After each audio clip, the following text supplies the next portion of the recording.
Hi, this is Adrian once again, and I have another story for you today. This is the crayfish story. Uh, and they're also known as crawdads and crawfish.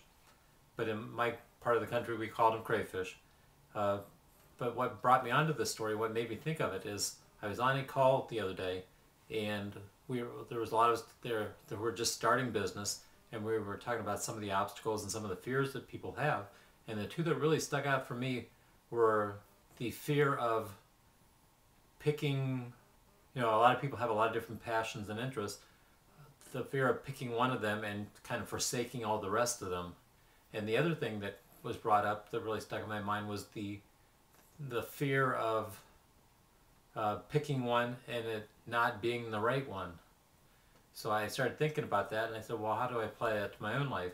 And it reminded me of when I was a kid and we would go crayfish hunting. In fact, now I have my own kid and we still go crayfish hunting, so I never got away from that. But to find a crayfish, you have to look in the river or in the creek. In our case, we always go to a creek to look for them. And we also know that they're under the rocks.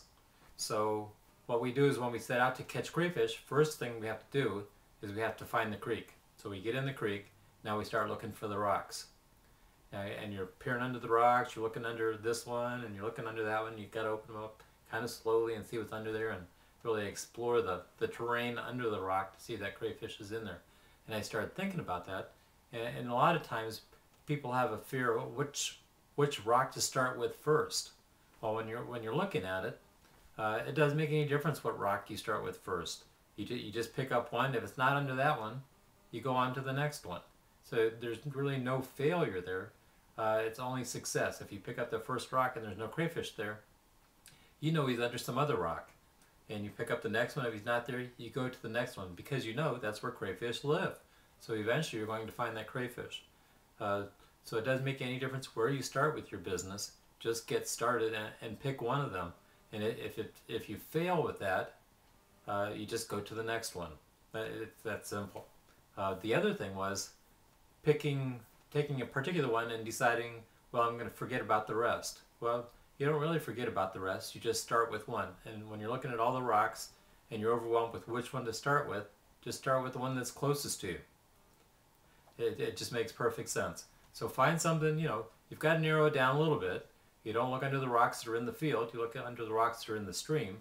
And that stream probably, I guess you kind of say that stream is where, if you've done your research, is people go.